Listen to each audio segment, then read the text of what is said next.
إلا بالله العلي العظيم. بسم الله الرحمن الرحيم.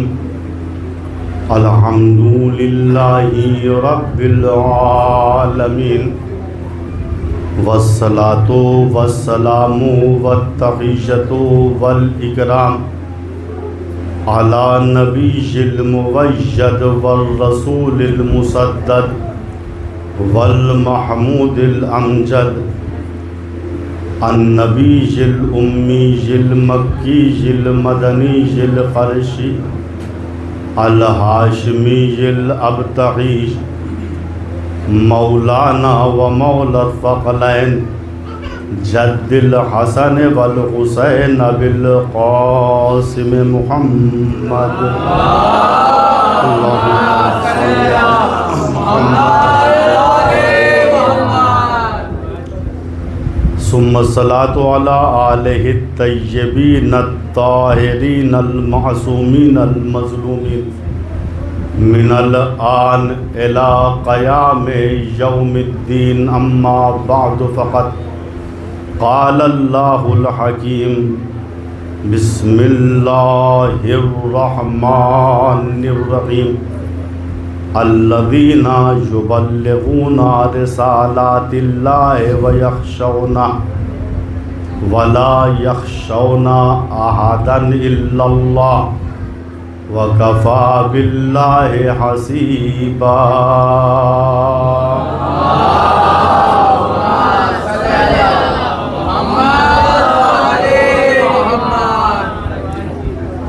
قرآن کریم سورہ احزاب آیت 39. اس آیت کریمہ میں اللہ تعالیٰ ستائش، مد اور تعریف کر رہا ہے ان لوگوں کی جو اللہ کے احکام کو، اللہ کے پیغام کو، اللہ کے میسج کو دوسروں تک پہنچاتے ہیں. الذین یبلغون رسالات اللہ، قابل مدح ہیں وہ لوگ جو اللہ کے پیغام کو، اللہ کے احکام کو دوسروں تک پہنچاتے ہیں. اور صرف دوسروں تک نہیں پہنچاتے، وَيَخْشَوْنَ، خود بھی اللہ سے ڈرتے ہیں، اس کی خشیت اختیار کرتے ہیں، پہلے احکام پر عمل کرتے ہیں، پھر دوسروں تک پہنچاتے ہیں. اور یہی نہیں کہ اللہ سے صرف ڈرتے ہیں، وَلَا يَخْشَوْنَ أَحَدًا إِلَّا اللَّهُ، یہ ایسے مومن ہیں کہ پھر یہ اللہ کے علاوہ کسی سے نہیں ڈرتے. دین کی راہ میں اللہ کے علاوہ فلاں صاحب غصہ ہو جائیں گے تو ہدیہ نہیں دیں، نہ دیں. فلاں صاحب غصہ ہو جائیں گے تو محلے میں مارکیٹ ہماری خراب ہو جانے دیجیے. فلا یخشون احدا الا، یہ وہ لوگ ہیں جب اللہ کا پیغام پہنچاتے ہیں تو پھر رشتہ داریوں کو نہیں دیکھتے، حالات کو نہیں دیکھتے. حالات میں بدلتے نہیں ہیں، حالات کو اپنے اعتبار سے بدل لیتے.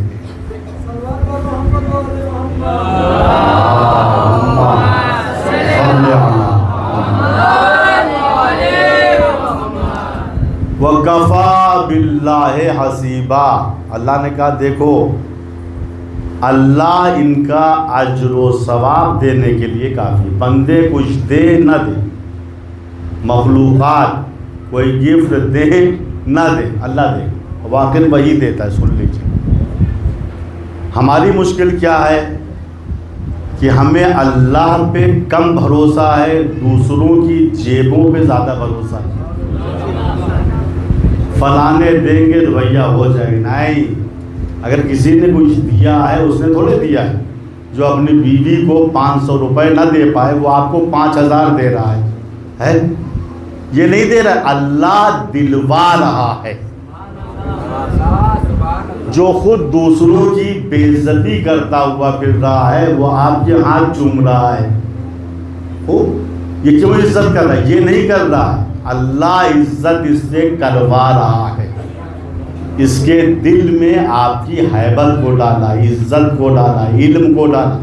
یہ جب تک ہم یہ اعتقاد نہ رکھیں کہ لا مؤثر فی الوجود الا اللہ، موجودات میں مخلوقات میں اثر دینے والا صرف ذات پروردگار ہے، جس دن ہمارا یہ اعتقاد ہو گیا اس دن ہم سچے مومن اور سچے مسلمان ہیں۔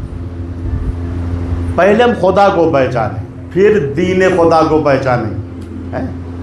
الذین یبلغون رسالات اللہ، قابل مدح ہیں وہ لوگ جو اللہ کے میسج کو، اللہ کے پیغام کو، اللہ کے احکام کو دوسروں تک پہنچاتے ہیں۔ پہلے اللہ کو صحیح سے پہچان لیں، اس کے بعد ہم سمجھیں گے کہ احکام خدا کو دوسروں تک منتقل کرنا، ٹرانسفر کرنا، اس کا ثواب کتنا عظیم ہے۔ اسی لیے مولا کائنات امیر المومنین حضرت علی علیہ السلام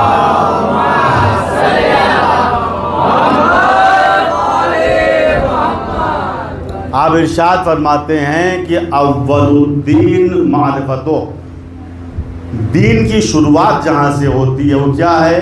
معرفت خدا، یعنی ذات خدا کو پہچاننا۔ ذات خدا کو پہچاننے کے معنی کیا ہیں؟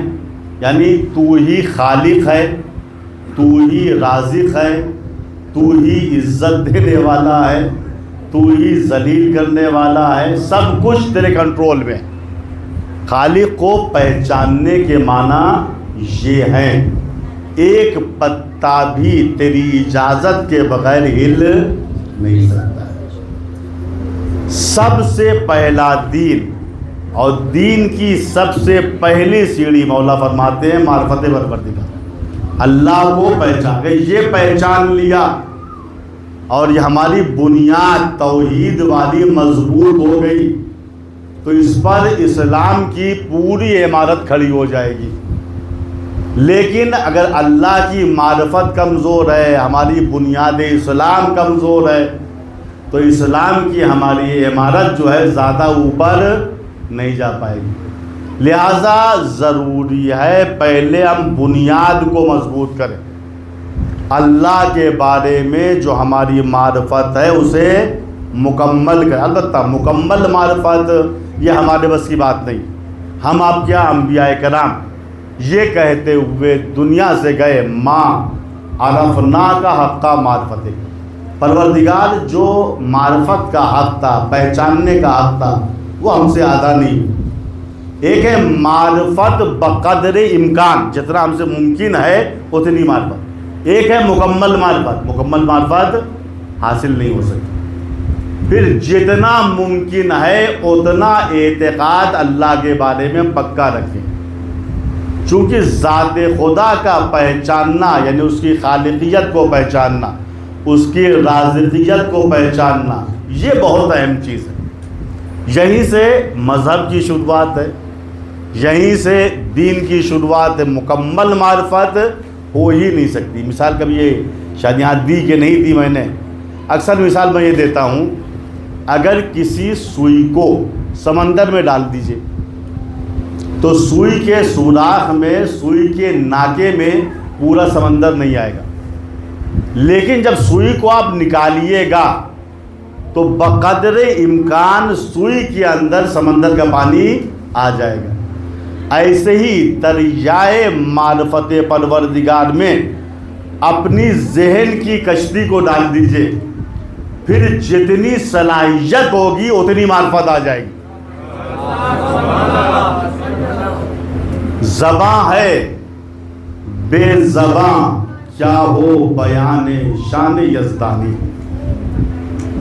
زباں ہے بے زباں کیا ہو بیان شان یزدانی، ارسطو سا مفکر ہے یہاں طفل دبستانی۔ بڑے بڑے مفکر، بڑے بڑے فلسفی، بڑے بڑے منطقی آئے لیکن عاجز ہو کے دنیا سے گئے۔ پالنے والے ہماری عقلیں حیران ہے تو کیا چیز ہے؟ یہی حیرت کمال معرفت ہے، یہی حیرت جو اللہ سمجھ میں نہیں آ رہا ہے۔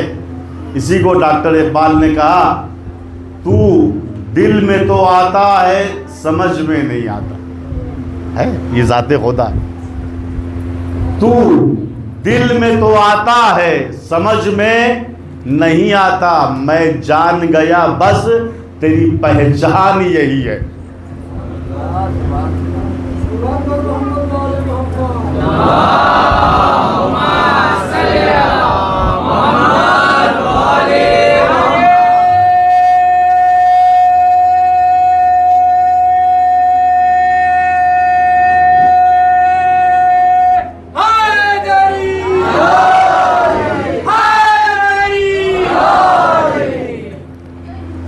ذات خداوند کو پہچانیں، پھر رسول بھی سمجھ میں آئیں گے، آئمہ بھی سمجھ میں آئیں گے۔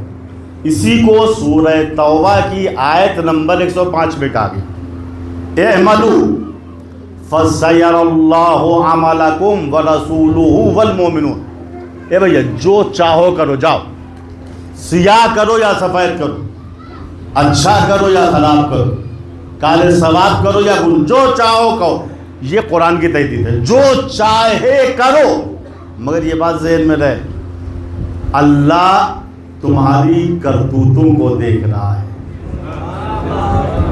اس کا رسول وہ دیکھ رہا ہے، والمؤمنون وقت کا امام تمہارے اعمال کو دیکھ رہا ہے۔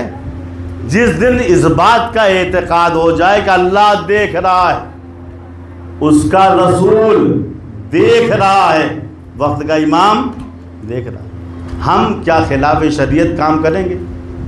کیا ہم چوری کریں گے، بدماشی کریں گے، کسی مظلوم کو ماریں گے؟ نہیں، کیوں؟ اللہ دیکھ رہا ہے، اس کا رسول دیکھ رہا ہے۔ ہم دیکھتے ہیں بچے شرارت کرتے رہتے ہیں، ہم گزر رہے ہیں، ہمیں رکو مولانا جا رہے ہیں، ہمیں رکو مولانا جا، تب بدتمیزیاں ہم کرنے کی جب مولانا چلے، یعنی جب تک مولانا دیکھ رہے ہیں بدتمیزی نہیں ہوگی، سب شانت کھڑے ہوئے، مولانا گزر گئے پھر حرکتیں واپس۔ ایسی اگر یقین ہو جائے کہ اللہ دیکھ رہا ہے، اگر یقین ہو جائے اس کا رسول مدینے سے دیکھ رہا ہے، وقت کا امام جزیرہ خضرہ سے دیکھ رہا ہے، کیا ہم برے عمل انجام دیں گے؟ نہیں دے سکتے، چونکہ ہمارے اعتقاد میں کمزوری ہے، ہماری معرفت میں کمزوری ہے۔ جب تک یہ کمزوری رہے گی تب تک ہماری معرفت مکمل نہیں ہوگی۔ کہاں کوفہ، کہاں کوفہ، کہاں ہے؟ عراق میں ہے۔ کہاں مدینہ، مدینہ کہاں ہے؟ عربستان میں۔ ایک کوفے کا رہنے والا مدینے آتا ہے، چھٹے امام امام جعفر صادق علیہ السلام،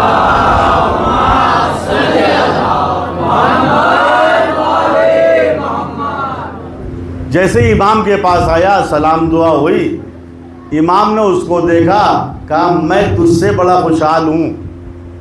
کہا مولا ابھی تو میں چلا آ رہا ہوں، آپ نے دیکھا بھی نہیں صحیح سے، ہم کو دیکھا بھی نہیں، آپ کیا کہہ رہے ہیں؟ بڑا خوشحال ہوں۔ کہا بڑا خوشحال ہوں، چونکہ جب تو کوفے سے نکل رہا تھا، چونکہ جب تو کوفے سے نکل رہا تھا، تیرے بڑے بھائی کے تعلقات اس سے صحیح نہیں تھے، اس کے باوجود تو سفر پہ آ رہا تھا میرے پاس، تو اس کے گھر گیا، اس کے بچوں کو گفٹ دیا، ہدیہ دیا، خوش کیا، یہ تیرا عمل مجھ کو بڑا پسند آیا۔ بہت توجہ، یہ تیرا عمل مجھ کو بڑا پسند آیا۔ ایک مرتبہ کوفے سے آنے والا گھبرا کے کہتا ہے، مولا کیا آپ وہاں تھے؟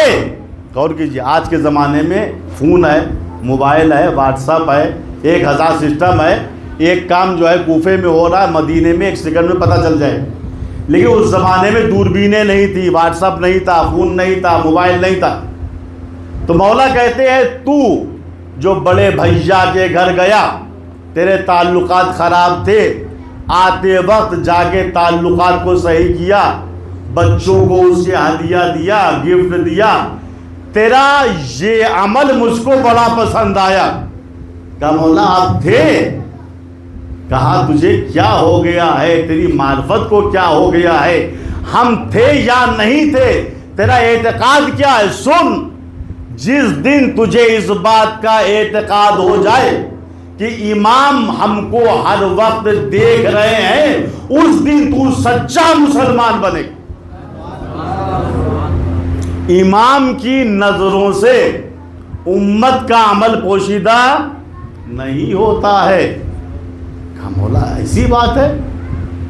ایک اور ہے ہارون ابن ریاب، بہت غور سے سنیے۔ ہارون ابن ریاب چھٹے امام کے صحابیوں میں سے ہیں، محبوں میں سے ہیں، شاگردوں میں سے ہیں، بہت چاہتے تھے چھٹے امام کو۔ ایک دن چھٹے امام کی بیٹھک پہ آئے، کہا السلام علیکم یا مولائی، مولا آپ پہ سلام ہو۔ مولا نے کہا علیکم السلام ورحمۃ اللہ، تشریف رکھیے۔ ہارون ابن ریاب بیٹھ گئے، کہا خیریت؟ کہا الحمدللہ۔ کہا آپ کے بڑے بھیا خیریت سے ہیں؟ کہا مولا ماشاءاللہ بڑے بھائی جو ہے بہت خیریت سے ہیں، آرام سے ہیں، کوئی ٹینشن کی بات نہیں ہے۔ مولا نے کہا نہیں، میں ان کے جسم کے حالات کو نہیں پوچھ رہا ہوں، ان کے ایمان کے حالات کو پوچھ رہا ہوں، ان کی روح کی کیفیت کو پوچھ رہا ہوں۔ لیکن دو پوچھنا ہوتا ہے، ہم لوگ جب ملتے ہیں پوچھتے ہیں آپ کے بڑے بھائی ٹھیک ہیں، آپ کے چچا ٹھیک ہے، کیا مطلب؟ یعنی ان کا جسم ٹھیک ہے، ان کو بخار تو نہیں ہے، ان کو سر درد تو نہیں ہے، کمر درد تو نہیں ہے، ان کو ٹی بی تو نہیں ہوئی، ان کو کینسر تو نہیں ہوا۔ یہ ہے جسم کے حالات۔ امام کہہ رہے جسم کے ساتھ روح کے حالات کو بھی پوچھنا ضروری ہے کہ بھائی آپ کے بڑے بھائی ٹھیک ہیں؟ کہاں مولانا ٹھیک ہے؟ نہیں، ٹھیک کا مقصد وہ نماز پڑھ رہے ہیں، روزہ رکھ رہے ہیں، کہیں ایسا نہ ہو کہ مرجع کا ساتھ چھوڑ دیا ہو، کہیں ایسا نہ ہو کہ ادھر ادھر بھاگ رہے ہوں۔ ہاں یہ پوچھنا۔ آج ہمارے معاشرے میں گمراہی کیوں پھیلی؟ ہر آدمی 1.5 اینٹ کی اپنی مسجد بنائے ہوئے۔ صاحب یہ ہمارا الگ جو ہے نظریہ کیوں ہوا؟ چونکہ ہم جسم کے حالات پوچھتے ہیں لیکن روح کے حالات کو نہیں پوچھتے، ایمانی کیفیت کو نہیں پوچھتے، ہماری مشکل۔ تو امام نے درس دیا جسم کے ساتھ روح اور ایمان کے حالات کو بھی پوچھو۔ امام نے کہا تیرے بڑے بھائی ٹھیک ٹھاک ہیں؟ کہا مولا ماشاءاللہ بہت ٹھیک ٹھاک ہیں۔ کہا نہیں، میں جسم کے حالات کو نہیں، ان کی روح کی حالت کو پوچھ رہا ہوں، ان کی ایمانی کیفیت کو پوچھ رہا ہوں۔ کہا مولا ماشاءاللہ نماز پڑھتے ہیں، روزہ رکھتے ہیں، کئی مرتبہ حج کو جا چکے ہیں، بڑے متقی ہیں، بڑے پرہیزگار ہیں، بڑی احتیاط کرتے ہیں، ماشاءاللہ اتنی احتیاط کرتے ہیں کہ وہ آپ کو امام بھی نہیں مانتے، اتنی احتیاط کرتے ہیں وہ آپ کو امام نے، انہیں شک ہے کہیں ایسا نہ ہو کہ حق بڑے بھائیوں کے ساتھ ہو۔ امام نے کہا یہ کون سی احتیاط ہے ان کی؟ کہا واقعاً؟ کہا مولا وہ تھوڑا شک میں ہے کہیں ایسا نہ ہو کہ حق بڑے بھائیوں کے ساتھ ہو۔ تو آپ کی امامت کے بارے میں بھی احتیاط کرتے ہیں، وہ بیچوں بیچ میں ہیں، نہ ادھر میں ہے نہ ادھر میں ہے۔ کہا اچھا مجھے امام نہیں مانتے؟ کہا نہیں مولا ہم تو مانتے ہیں، بڑے بھیا بڑے متقی ہیں، پرہیزگار ہیں، دیدار ہیں، بہت احتیاط کرتے ہیں، اتنی احتیاط کہ آپ کی امامت کو قبول کرنے میں بھی احتیاط کرتے ہیں۔ امام نے کہا ہارون واقعاً تیرے بڑے بھیا اگر اتنے متقی ہیں، اتنے پرہیزگار ہیں، اتنی احتیاط کرتے ہیں تو ان سے جا کر پوچھنا کہ شب نہر بلخ میں تمہاری احتیاط کہاں چلی گئی تھی؟ شب یعنی رات، نہر بلخ ایک جگہ کا نام ہے، ایک صحرا کا نام ہے، سنسان صحرا ہے، تو نہر بلخ صحرا کا نام ہے، شب یعنی رات۔ امام ہارون ابن ریاب سے کیا کہہ رہے ہیں؟ اگر وہ اتنا احتیاط پہ عمل کرتے ہیں، اتنے اللہ والے ہیں، تو ان سے جا کے پوچھو، ابھی پوچھو کہ بھیا اتنی احتیاط کرتے ہو تو شب نہر بلخ میں جب وہاں کوئی نہ تھا آپ نے تنہائی سے فائدہ کیسے اٹھا لیا؟ آپ نے یہ گناہ، امام نے گناہ نہیں بتایا، آپ نے گناہ کیسے انجام دیا تنہائی سے فائدہ اٹھاتے ہو؟ اگر احتیاط تھی جیسے پبلک کے سامنے احتیاط کرتے ہو ویسے تنہائی میں جا کر بھی احتیاط کرو۔ ہارون جاؤ پوچھو بڑے بھیا سے۔ ہارون آئے بڑے بھیا کے پاس، دیکھا مصلی پہ بڑے بھیا بیٹھے ہوئے ہیں، لمبی سی تسبیح ہاتھ میں ہے۔ کہا بھائی سلام، کہا علیکم السلام، کہاں سے آ رہے ہو؟ کہا وہ چھٹے امام کے پاس گئے تھے تھوڑا سا۔ اچھا خیریت تو ہے؟ کہا وہ چھوڑو بھیا، آپ اتنی احتیاط کرتے ہیں، اتنے متقی ہیں، پرہیزگار ہیں، اللہ والے ہیں، لیکن یہ بتائیے شب نہر بلخ میں آپ کی احتیاط کہاں چلی گئی تھی؟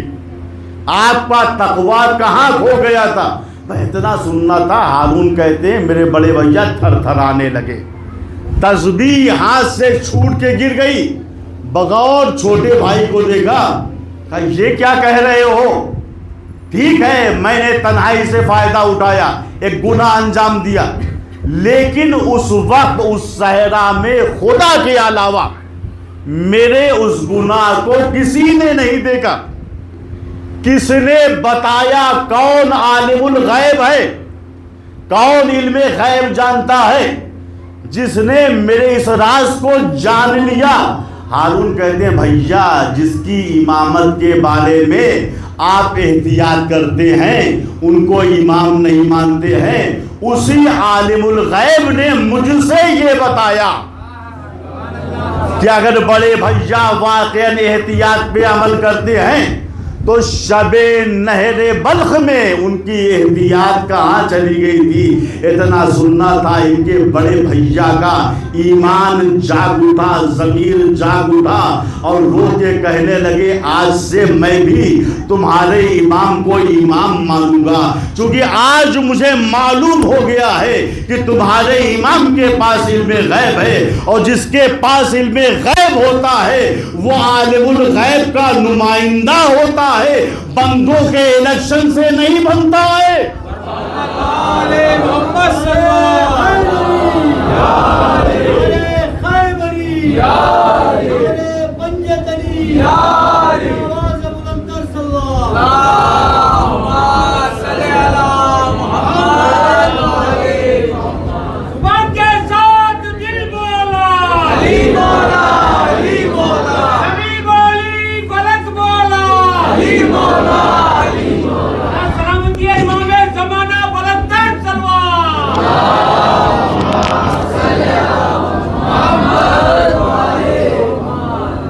عزیزو یاد رکھیے گا، امام المتقین کو چھوڑ کے کوئی متقی نہیں بن سکتا ہے۔ تقویٰ صرف عمل میں نہیں ہوتا ہے کہ نماز پڑھ لیا متقی بن گئے، روزہ رکھ لیا متقی بن گئے، حاجی بن گئے متقی اصلی تقویٰ اعتقاد کا تقویٰ ہے۔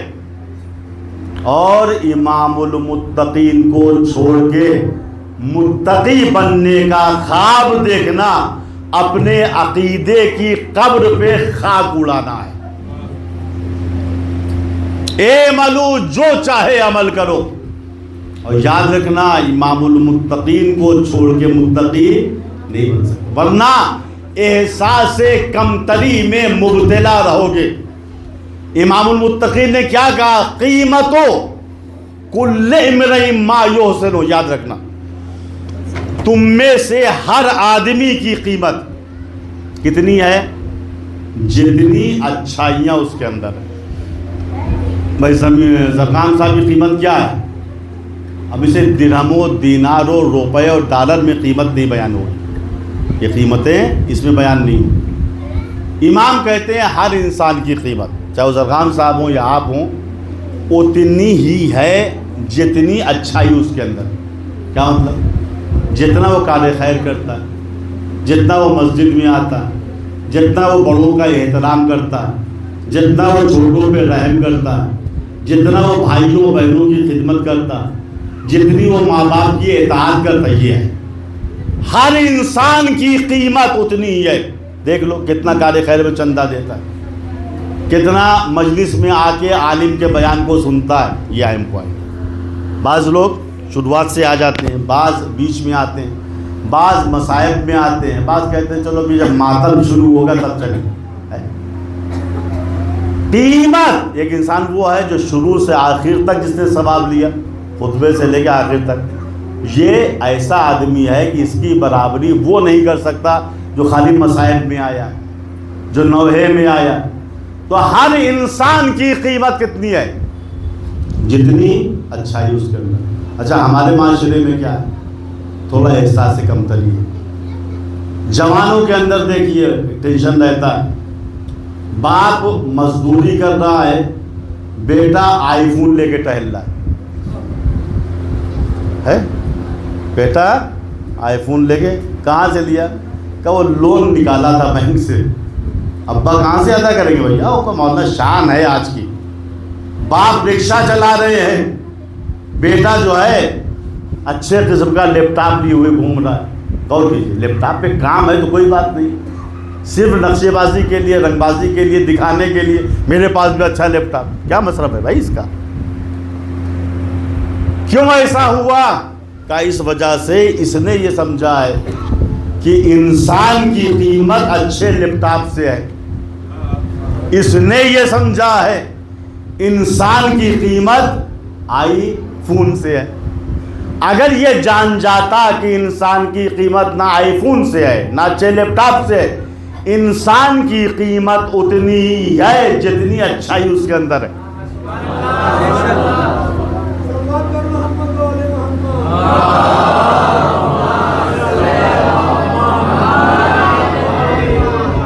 اگر اس کو معلوم ہو جاتا یہ بھائی ہماری قیمت لیپ ٹاپ سے نہیں ہے، ہماری قیمت اچھے چشمے سے نہیں ہے، ہماری قیمت اچھی گاڑی سے نہیں ہے، ہماری قیمت اچھے مکان سے نہیں، پھر کہاں سے ہے؟ مولا کہہ رہے تم میں سے ہر ایک کی قیمت اتنی ہی ہے جتنی اچھائی اس کے اندر ہے۔ اچھائی ہے تو قیمت ہے، اور اچھائی ہے ہی نہیں، پورے محلے کو آپ پریشان کیے ہوئے، کوئی نہ آپ کی زبان سے محفوظ ہے نہ آپ کے عمل سے محفوظ ہے، آپ کی قیمت ہی نہیں ہے، بے قیمت ہے آپ۔ انسان کی قیمت اتنی ہے جتنی اچھائی اس کے اندر۔ ایران کا واقعہ ہے، ایک صاحب اپنے داماد کو بازار لے گئے تاکہ کوٹ پینٹ شادی کے لیے وقت نکاح جو پہنا جاتا ہے وہ دلا دیں۔ داماد صاحب تھوڑا سادے سے آدمی تھے، مذہبی تھے، دیندار تھے، اور جانتے تھے کہ انسان کی قیمت کوٹ پینٹ سے نہیں ہے، انسان کی قیمت اس کی اچھائیوں سے۔ سسر صاحب لے گئے، ایک بڑی سی دکان تھی کوٹ پینٹ کی، وہی کھڑا کر دیا ان کو، کہا داماد صاحب اس میں سے شادی کا جوڑا پسند کر لیجئے۔ انہوں نے ادھر ادھر دیکھا، کچھ کوٹ پینٹ دیکھے، پھر ایک پہ انگلی رکھ دی، کہا اسی کو خرید لیجئے۔ سسر صاحب نے جب دکاندار سے قیمت پوچھی، میں انڈین کرنسی میں بتا رہا ہوں، اس نے کہا صاحب یہ 5,000 روپے کا کوٹ پینٹ ہے۔ تو داماد صاحب نے کہا یہی صحیح رہے گا، تھوڑا سستا بھی ہے اور ہم پہن بھی لیں گے اس کو۔ سسر صاحب بگڑ گئے، کہا بس آپ کی شادی ہمارے خاندان میں ہو چکی، اس غریبوں والے کوٹ پینٹ میں آپ دولہا بنیں گے؟ سنو میاں، میرے خاندان میں 50,000 سے کم کا کوٹ پینٹ کوئی پہنتا ہی نہیں۔ بات سمجھ میں آ گئی نا؟ سسر صاحب کی نگاہ میں انسان کی قیمت کس چیز سے تھی؟ اچھے کوٹ پینٹ سے، یعنی 50,000 کا کم از کم کوٹ پینٹ ہو۔ مشہور واقعہ ہے، ایک وزیر تھا زمانے قدیم، بہت ہی چور، لفنگا، شریر، غاصب، ظالم، جو کہہ لیجئے، دنیا کی ہر برائی اس کے اندر تھی، کوئی اچھائی نہیں۔ ایک مرتبہ وہ بازار گیا، بازار سے 500 درہموں کی لنگی خریدی۔ اچھا اس زمانے میں پیٹ کوٹ اور یہ شلوار قمیض نہیں تھے، کیا خریدی اس نے؟ لنگی۔ لنگی کا زمانہ تھا، لنگی کرتے کا، تو اس میں بھی جو ہے بہرحال اس زمانے میں ایک کمپٹیشن ہوتا تھا، کون کیسی لنگی باندھے ہوئے، اس کی قیمت کیا ہے۔ خیر وزیر صاحب گئے، 500 چاندی کے درہم دیے اور ایک ریشمی اور قیمتی لنگی لے کے آئے۔ حمام گئے، نہایا دھلا، اور یہ 500 درہموں کی لنگی پہن کے باہر آئے، اپنے گارڈن میں، اپنے باغ میں ٹہلنے لگے۔ اچھا ہوتا ہے کہ آدمی اچھی چیز پہنتا، کوئی دیکھے، کوئی تعریف کرے۔ تو یہ باغ میں ادھر سے ادھر ٹہل رہے تھے، وہاں کوئی تھا نہیں۔ اچانک انہوں نے دیکھا کہ میرا غلام آ رہا ہے۔ اچھا غلام بھی بڑا سمجھدار تھا، بڑا عاقل تھا، بڑا ہوشیار. غلام کو بلایا، ذرا یہاں آؤ. غلام نے کہا حضور کیا بات ہے؟ کہا یہ بتاؤ اس وقت میری قیمت کیا ہوگی، اس وقت میری قیمت کیا ہوگی؟ غلام نے نیچے سے اوپر تک ان کو دیکھا، کہا حضور مجھے معاف کر دیجئے، یہ سوال کسی اور سے کر لیجئے، اگر میں صحیح جواب دوں گا تو آپ مجھے قتل کر سکتے ہیں. کہا نہیں، جاؤ، جان بخش دی. صحیح جواب دو، چونکہ میری نگاہوں میں تم سب سے عقل مند ہو، سب سے ہوشیار ہو، سب سے سمجھدار ہو. صحیح جواب دو، صحیح جواب ہوگا والا برا لگے میں تمہیں قتل نہیں. جب جان کی امان اس غلام کو مل گئی تو غلام مسکرایا، مسکرا کے کہا حضور میری نظروں میں آپ کی قیمت کل 500 درہم ہے. کتنی قیمت ہے؟ 500 درہم. وزیر قہقہا لگا کے ہنسا، کہا غلام میں تجھے بڑا سمجھدار سمجھتا تھا، بڑا عاقل سمجھتا تھا، بڑا ہوشیار سمجھتا تھا، لیکن آج میں جان گیا تو بیوقوف ہے، تو پاگل ہے، تو سٹیایا ہوا ہے، تو آدمی کے وقت کو نہیں سمجھ پاتا ہے. کہا حضور وہ کس لیے؟ کہا ارے کمبا میں تو خالی 500 درہموں کی لنگی باندھے ہوا ہوں اور تو یہ کہہ رہا ہے میری کل قیمت کتنی ہے؟ 500 درہم. غلام نے مسکراتے ہوئے کہا حضور اصل میں نے لنگی ہی کی قیمت بتائی ہے، ورنہ آپ میں تو کوئی اچھائی ہے ہی نہیں کہ آپ کی کوئی قیمت ہو.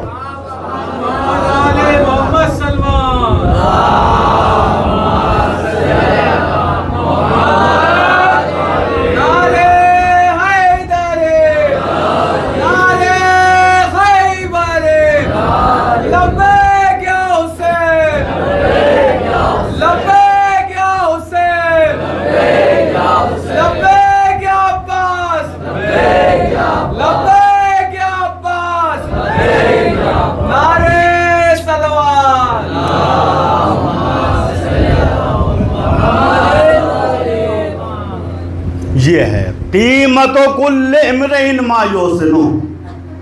ہم میں ہر انسان کی اتنی ہی قیمت ہے جتنی اچھائی ہے تو قیمت ہے، اچھائی نہیں ہے تو کوئی قیمت.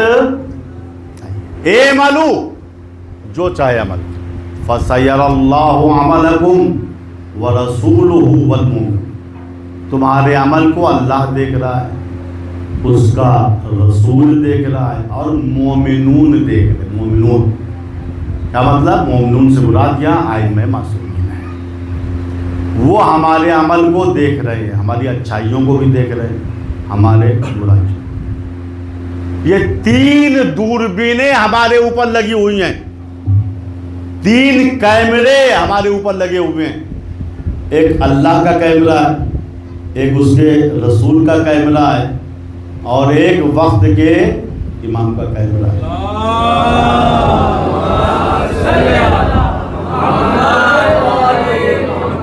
آپ جانتے ہیں جہاں دوربینیں اور کیمرے لگے رہتے ہیں وہاں انسان بڑی ہوشیاری سے رہتا ہے. کوئی میرا خفیف اور چھوٹا اور نیچا عمل کہیں پکڑ نہ جائے. میں لکھنؤ سے الہ آباد جا رہا تھا، ٹیکسی کا سفر تھا. میں نے دیکھا لکھنؤ سے نکلتے وقت ڈرائیور صاحب ذرا نارمل چلا رہے تھے، 25-30 کلومیٹر تک 60-70 کی رفتار سے چل رہے تھے. اچانک میں نے دیکھا کہ وہ رفتار ان کی 60-70 سے 110 پہنچ گئی. 10-15 کلومیٹر 110 پہ چلے، پھر اچانک دیکھا 60-70 پہ آ گئے، پھر ایسی رفتار 5-10 کلومیٹر کے بعد بڑھا. میں نے کہا ڈرائیور صاحب خیریت تو ہے، یہ کیا حرکت کر رہے ہیں؟ ایک رفتار سے گاڑی چلائیے آپ، کبھی بڑی تیزی کے ساتھ 100 کے اوپر، کبھی 60-70 پہ. یہ آپ کی رفتار نارمل کیوں نہیں؟ کہا مولانا آپ نہیں جانتے ہیں، میں اس روڈ پہ چلنے کا عادی ہوں. حکومت نے ہماری رفتار کو کنٹرول کرنے کے لیے جگہ جگہ پہ کیمرے لگا دیے اور اس روڈ پہ منع ہے کہ 60-70 کے اوپر چلا جائے. تو میں چونکہ روز اس روڈ پہ چلتا ہوں، میں جانتا ہوں کہ ان کیمروں کی رینج کہاں تک ہے. جہاں تک کیمروں کی رینج ہوتی ہے وہاں تک تو میری رفتار جو ہے نارمل رہتی ہے، ورنہ جریمہ ہو جائے گا ہمارے اوپر. اور جہاں سے ہم جانتے ہیں کیمرے کی رینج ختم ہے وہاں بھی منمانی کرتے ہیں، 100 کے اوپر گاڑی کو لے جاتے ہیں. سمجھ گئے بات کو؟ یعنی وہ ڈرائیور بتا رہا ہے کہ جہاں تک دوربین ہے، کیمرہ ہے، ہمیں یقین ہے سرکار کے آدمی دیکھ رہے ہیں، گورنمنٹ کے پولیس والے دیکھ رہے ہیں، ہم پھنس جائیں گے. وہاں رفتار صحیح رہتی، وہاں رفتار قانون کے مطابق رہتی ہے. لیکن جہاں سے ہمیں یقین ہو جاتا ہے کہ یہاں کیمرے کی رینج نہیں ہے، یہ علاقہ دوربین کی رینج سے باہر ہے، پھر ہم وہاں من مانی کرتے ہیں. یاد رکھیے گا عزیزو، یہ دنیاوی سرکار ہے، یہ دنیاوی حکومت ہے جو کہیں دوربین ہے اس کی کہیں نہیں ہے، مگر الہی دوربین ہر جگہ لگی ہوئی ہے. خلوت میں بھی ہے، جلوت میں بھی ہے، رزم میں بھی ہے، بزم میں بھی ہے، شہر کے اندر بھی ہے، شہر کے باہر بھی ہے. لہٰذا بہت ہوشیاری سے رہنے کی ضرورت ہے. اسی لیے جب انسان منزل یقین پروردگار پہ پہنچ جاتا ہے تو پھر وہ گناہ نہیں کرتا. محمد والے محمد صلی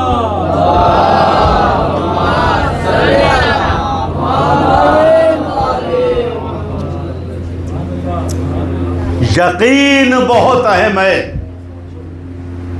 کیوں؟ دعائے سحر میں ہم لوگ دعا یہ جملہ پڑھتے ہیں، اللہم انی اسألک ایمانا تباشر بہ قلبی. پڑھتے کہ نہیں پڑھتے؟ اس کے معنی جانتے ہیں؟ اللہم، اے میرے پروردگار، اے میرے پروردگار، انی اسألک، میں تجھ سے سوال کر رہا ہوں. کس چیز کا؟ ایمانن، ایسے ایمان کو میں چاہتا ہوں تجھ سے، تباشر بہ قلبی، جو ہمیشہ میرے دل سے ملا رہے. بہت توجہ. پروردگار ایسا ایمان چاہتا ہوں جو کبھی مجھ سے جدا نہ ہو. اصل میں ایمان آتا جاتا رہتا ہے. بہت توجہ. ایک زمانے میں آدمی بڑا مومن ہے، متقی ہے، پرہیزگار ہے، تو ایمان اس کے دل سے ملا ہوا. اچانک دیکھتے ہیں وہی معاشرے کا جو ایماندار تھا وہی معاشرے کا سب سے بڑا بے ایمان ہے. یہ کیا ہو گیا بھائی؟ شروع میں یقین نہیں ہوتا، یہ کیسے ہو؟ نہیں بھائی، ایمان ان سے رخصت ہو گیا. جب تک ایمان ان کے دل سے متصل تھا، ملا ہوا تھا، یہ اللہ والے تھے، رسول والے تھے. اسی لیے ایسا ایمان ماہ رمضان کی دعائے سحر میں ہم خدا سے مانگتے ہیں جو کبھی جدا نہ ہو. اللہم انی اسألک ایمانا تباشر بہ قلبی. خدایا ایسا ایمان چاہتا ہوں جو مجھ سے جدا، وَيَقِينًا حَتَّى عَالَمَ أَنَّهُ لَن يُصِيبَنِي إِلَّا مَا كَتَبْتَ لِي. پالنے والے مجھے ایسا یقین دے دے. کیسا یقین؟ وَيَقِينًا، ایسا یقین، حَتَّى عَالَمَ، کہ میں اس بات کو جان لوں، أَنَّهُ لَن يُصِيبَنِي إِلَّا مَا كَتَبْتَ لِي. پالنے والے چاہے نعمت ہو یا مصیبت ہو، ایسا یقین دے دے وہی ہم تک پہنچتا ہے جس کو تو نے لوح تقدیر میں لکھ دیا. ختم ہو گئی بات. جس دن اگر ہمیں یقین ہو گیا اس بات کا، نعمت ملی ہے تو یہ لکھی ہوئی ہے، مصیبت پڑی ہے تب بھی لکھی ہوئی ہے، تو ہماری زندگی نارمل، ہماری زندگی خدا نے لکھا ہے، خدا نے تقدیر میں تحریر فرمایا. وَيَقِينًا، پالنے والا ایسا یقین دے دے کہ تباشر بہ قلبی، جہاں ایمان دل کے ساتھ متصل تھا وہاں ایسا یقین ہو کہ مجھے اس بات کا علم ہو جائے کہ جو کچھ پہنچ رہا ہے، پیسہ مل رہا ہے تب بھی تیری طرف سے، خسارہ و نقصان ہو گیا تب بھی تیری طرف سے. اگر انسان کو یقین ہو جائے اس بات کا تو وہ سچا مسلمان ہو جائے. خدایا ایسا یقین چاہیے کہ انہ لن یصیبنی الا ما کتبت لی ورزقنی من العیش بما قسمت لی. ختم ہو گئی بات. پالنے والے اس عیش اور اس آرام پہ اور اس زندگی پہ مجھے راضی کر دے جو تو نے میرے لیے تقسیم کر دی. جو میری تقدیر میں لکھ دیا، ہر آدمی کی تقدیر میں لکھا ہوا ہے، سن لیجئے کہ تم کب تک نعمتوں والی زندگی گزارو گے، کب سے مصیبتوں کی زندگی شروع ہو ہے۔ تم کرائے کے مکان میں رہو گے یا مالک مکان رہو گے، سب لکھا ہو۔ یہی اگر یقین ہو جائے تو پھر لڑائی ہوگی، جھگڑا ہوگا نہیں۔ اے بھائی لکھا ہوا ہے چھوڑو، جب لکھا ہوا پہنچ کے رہے گا تو اب چاہے عزت کے ساتھ لے لو یا ذلت کے ساتھ لے لو، اتنا ہی ملے گا۔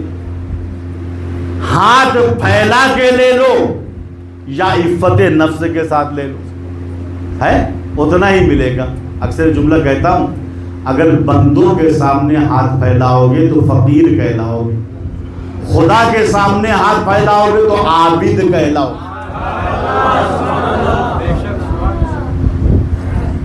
اس سے مت مانگو جو خود غیروں سے مانگتا رہتا ہے، اس سے مانگو جو سب کو عطا کرتا ہے۔ تو یہ 3 کیمرے اور 3 دوربینیں ہمارے اوپر لگی ہوئی، ایک اللہ کی دوربین، ایک رسول کی دوربین اور ایک وقت کے امام کی دوربین، چوتھی دوربین بھی ہے، سن لیجیے۔ وَيَوْمَئِذٍ تُحَدِّثُ أَخْبَارَهَا، چوتھی دوربین یہ زمین ہے جہاں انسان اپنے اعمال کو انجام دیتا ہے۔ زمین پہ اگر اچھے اعمال کو انجام دیا تو یہ زمین روز قیامت گواہی دے گی۔ پالنے والے مجھ پہ نماز پڑھی تھی، میرے اوپر مہمانوں کو کھانا کھلایا تھا، ہے۔ اگر برے اعمال انجام دیے، وَيَوْمَئِذٍ تُحَدِّثُ أَخْبَارَهَا، یہ زمین وہاں قبولے گی آگے آگے بڑھ، خدایا مجھ پہ بیٹھ کے جھوٹ بولا تھا اس نے، مجھ پہ کھڑے ہو کے فلاں مظلوم کو تماچا مارا تھا اس نے، مجھ پہ بیٹھ کے اس نے یہ گناہ کیا تھا، ہے۔ یہ بہت بڑی دوربین ہے، بڑی خطرناک دوربین ہے، یہ بھی ایک دوربین ہے۔ اب آئیے 5ویں دوربین جو قیامت میں کام آئے گی، وَيَوْمَ نَخْتِمُ عَلَىٰ أَفْوَاهِهِمْ، قیامت کے دن اللہ کہہ رہا ہے میں تمہارے منہ پہ مہر لگا دوں گا، منہ پہ مہر لگا دوں گا۔ وَتُكَلِّمُنَا بِأَيْدِيهِمْ وَأَرْجُلِهِمْ، اور پھر بھیا تمہارا ہاتھ بتائے گا کہ مجھ سے کون سا گناہ کیا ہے، کون سا اچھا کام کیا ہے۔ وَتَشْهَدُ أَرْجُلُكُمْ، اور تمہارے پیر گواہی دیں گے کہ کار خیر کی طرف تم گئے تھے یا کار بد کی طرف، مسجد و امام بارگاہ گئے تھے یا شیطانی اڈوں کی طرف گئے تھے، پیر گواہی دیں گے، ہاتھ گواہی دیں گے۔ یہ بھی ایک دوربین ہے۔ یہ 5 دوربینیں ہیں، سن لیجیے۔ اللہ، رسول، امام وقت، زمین، ہمارے اعضاء و جوارح، سب جو ہے قیامت میں گواہی دیں گے جو جو ہمارے اعمال ہیں۔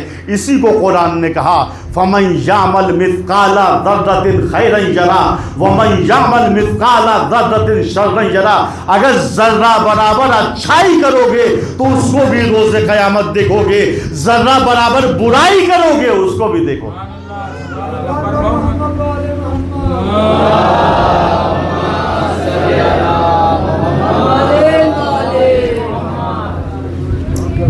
اسی لیے عزیزو، جب انسان منزل یقین پہ پہنچ جاتا ہے، یعنی اسے یقین ہو گیا کہ اللہ دیکھ رہا ہے اور بھی دوربینیں فٹ ہیں، تو پھر وہ گناہ نہیں کرتا، پھر وہ مصیبتوں پہ صبر کرتا ہے، جلد و فض نہیں کرتا، پھر وہ اللہ کے علاوہ کسی سے نہیں کرتا۔ اسی کو قرآن نے کہا الذین یبلغون رسالات اللہ وَيَخْشَوْنَهُ وَلَا يَخْشَوْنَ أَحَدًا إِلَّا اللَّهَ وَكَفَى بِاللَّهِ حَسِيبًا، یہ وہ لوگ ہیں جو اللہ کے میسج کو دوسروں تک پہنچاتے ہیں اور اللہ سے ڈرتے بھی ہیں، اور یہی نہیں اللہ کے علاوہ کسی سے نہیں ڈرتے۔ اللہ ان کا اجر و ثواب دینے کے لیے کافی ہے۔ منصور دمانقی عباسی بادشاہ ہے، اس نے چھٹے امام جعفر صادق علیہ السلام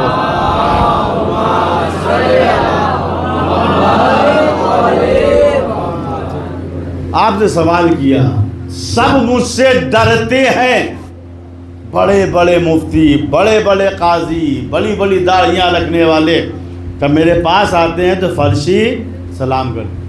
آپ نہیں ڈرتے؟ کیا بات ہے بھائی، آپ بھی تو مولانا ہی تھے کہ معرفت اس کی کامل نہیں تھی. بھائی جتنے علماء ہیں سب ڈرتے ہیں بجز آپ کے. آپ کیوں نہیں ڈرتے؟ آپ مجھے فرشی سلام کیوں نہیں کرتے؟ امام نے نیچے سے اوپر تک منصور کو دیکھا کہ منصور میں تجھ سے کیوں ڈروں؟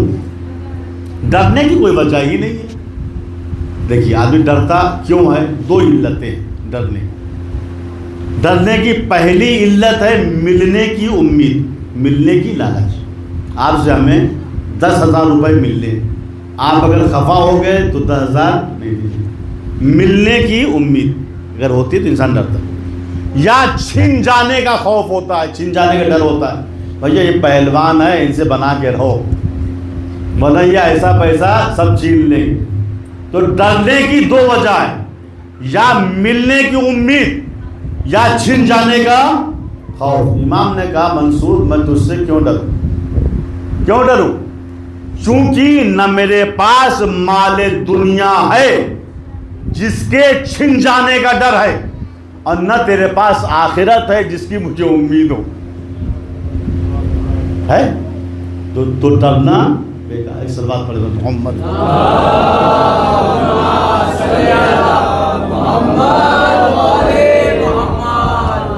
یہ ہے جو اللہ کی رسالت کو پہنچاتے ہیں، اللہ کے پیغام کو پہنچاتے ہیں، وہ پھر بھیا اللہ ہی سے ڈرتے ہیں، منصور زمانے سے نہیں ڈرتے. اور یہ نہیں، وہ پھر اللہ کے علاوہ کسی سے نہیں ڈرتے. ہے اللہ کی راہ میں اپنی جان کو بھی قربان کر دیتے ہیں، اپنے مال کو بھی قربان کر دیتے ہیں، اپنی آبرو عزت کو بھی قربان کر دیتے ہیں. کیوں؟ وَكَفَى بِاللَّهِ حَسِيبًا. چونکہ وہ جانتے ہیں کہ ہمارے ثواب کو، ہمارے اجر کو جز خدا کے کوئی نہیں دے سکتا. امام حسین علیہ السلام نے کربلا کے میدان میں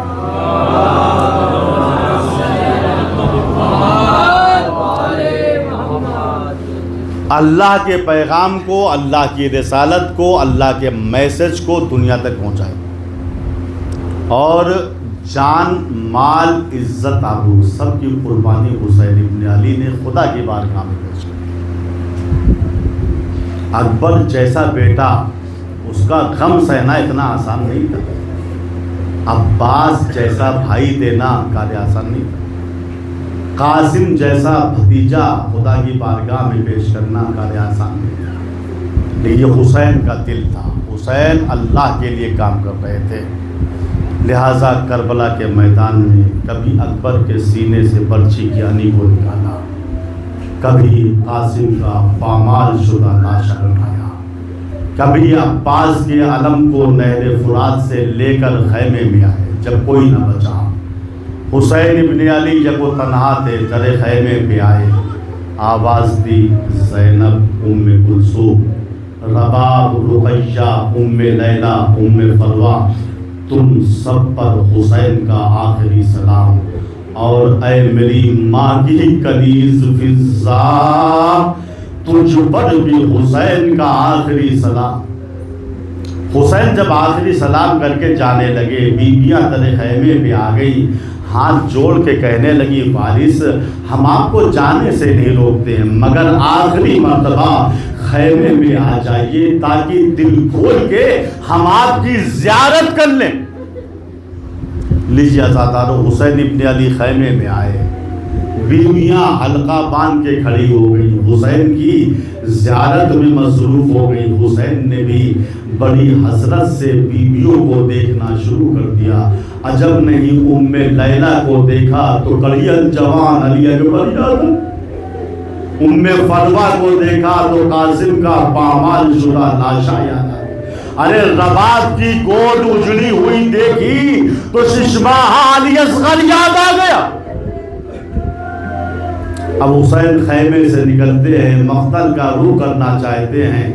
فَنَظَرَ يَمِينًا وَشِمَالًا، حسین کبھی دائیں دیکھتے ہیں، کبھی بائیں دیکھتے ہیں، کوئی مددگار نظر نہیں آ رہا۔ عزیزانو، ہمارے یہاں ہوتا یہ ہے جب ہم سفر پہ جاتے ہیں تو بچوں کو کسی کے حوالے کر کے جاتے ہیں۔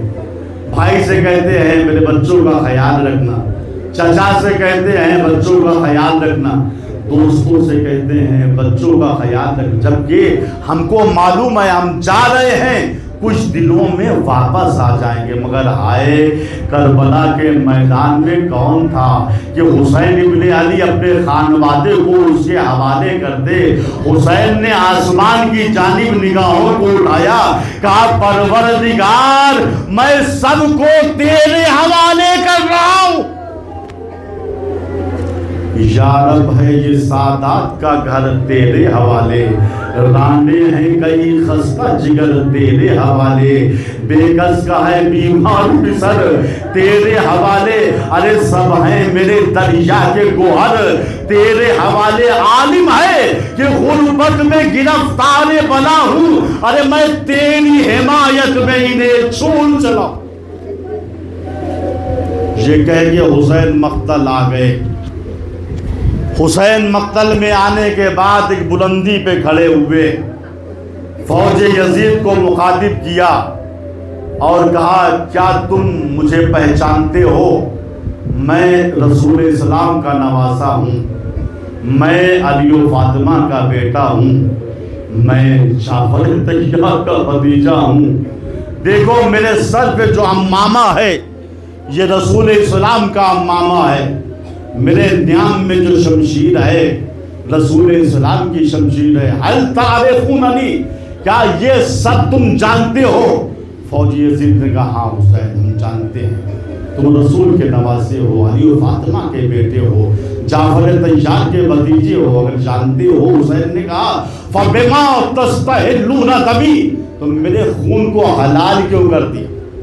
ایک آواز آئی حسین یزید کی بیعت کر لو امان مل جائے گی۔ حسین نے کہا لا حول ولا قوت الا باللہ، میں اس فاسق و فاجر کی بیعت کبھی بھی نہیں کروں گا، میں تو اتمام حجت کر رہا تھا۔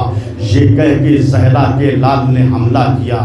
تاریخ کہتی ہے کربلا کے میدان میں حسین ابن علی نے 7 حملے کیے ہیں، اور آپ کی شجاعت کا عالم یہ تھا فَيَنْحَزِمُونَ مِنْ بَيْنِ يَدَيْهِ كَأَنَّهُمُ الْچِرَاغُ الْمُنْتَشِرُ، جدھر سے حسین گزرتے تھے ٹکٹی کی طریقے سے فوج یزید بکھر رہی تھی۔ 1800 یزیدی سرباؤں کو حسین ابن علی نے ان 7 حملوں میں قتل کیا ہے، جہنم بھیجا۔ ایسی شجاعت پوری تاریخ میں نہیں دیکھی گئی۔ لوگ جعفر طیار کی جنگ بھول گئے، لوگ حمزہ کا انداز جہاد بھول گئے، ہر طرف سے علامان الحفیظ کی صدائیں تھی۔ شبر ملعون دوڑتا ہوا پسر سعد کے پاس آیا، کہا امیر غضب ہو گیا، اگر ایسے ہی حسین کی تلوار چلتی رہی تو پورے لشکر کا خاتمہ ہو جائے گا، امیر کوئی تدبیر سوچ کہ حسین کی تلوار کو روکا جا سکے۔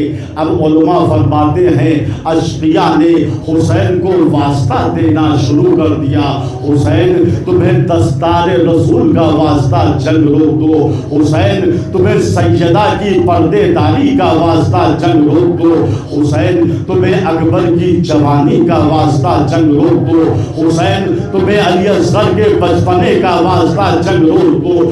آواز غیبی بھی آ گئی، یا ایتھا النفس المطمئنہ ارجعی الی ربک راضیۃ مرضیہ، اے نفس مطمئنہ کے مالک حسین اب شجاعت کے جوہر دکھا چکے، ذرا صبر کے جوہر دکھا دو۔ اس آواز کے بعد حسین ابن علی نے ذوالفقار کو نیام میں رکھ لیا، 2 زانو ہو کے پشت فرس پہ حسین بیٹھ گئے۔ اشقیاء سمجھ گئے اب حسین کسی پہ حملہ نہیں کریں گے۔ بھاگی ہوئی فوج کے دستے سمٹے، چاروں طرف سے زہرا کے لال کو گھیر لیا گیا، کوئی تیر مار رہا تھا، کوئی تلوار مار رہا تھا، کوئی خنجر مار رہا تھا، ارے جس کے پاس کچھ نہ تھا وہ جھولیوں سے پتھر نکال کے حسین ابن علی کو مار رہا تھا۔ پسرے سعد نے تیر اندازوں کو حکم دیا، کیا دیکھتے ہو جس میں حسین کو نشانہ بناؤ۔ علامہ فاضل بستامی لکھتے ہیں 15,000 تیر انداز نکلے جس میں حسین کو نشانہ بنایا۔ سوچو عزادارو، ایک جسم حسین کے لیے 15,000 تیر۔ تبھی تو امام زمانہ فرماتے ہیں سلام ہو اس جد پہ جس کا لاشا نہ زین پہ تھا نہ زمین پہ۔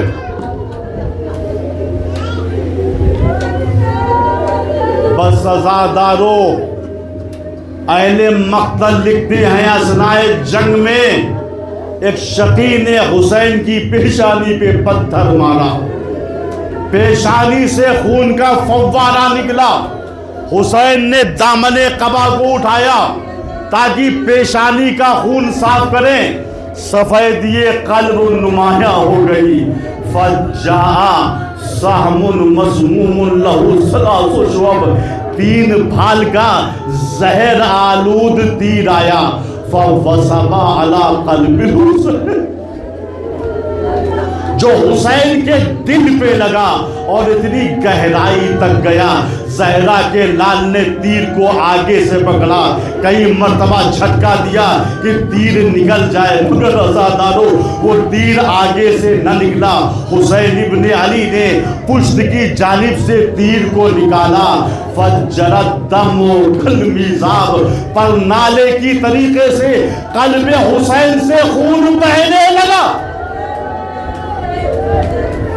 اب حسین ابن علی پشت فرس پہ جھومنے لگے۔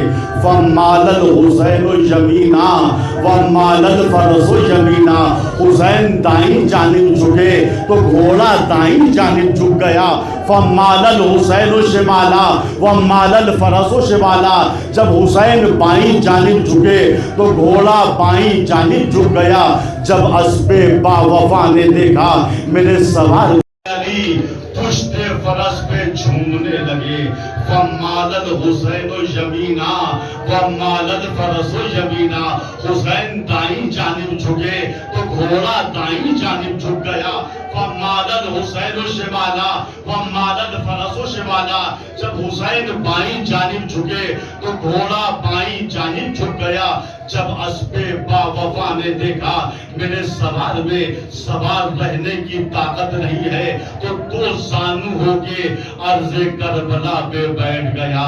لیجیے عزادارو، آ گئی قیامت، زہرا کا لال پشت فرس سے زمین پہ آیا، شمر کا خنجر چلا، حسین کا گلا کٹا، فضا میں آواز گونجی، الا قتل الحسین بکربلا، الا ذبح الحسین بکربلا۔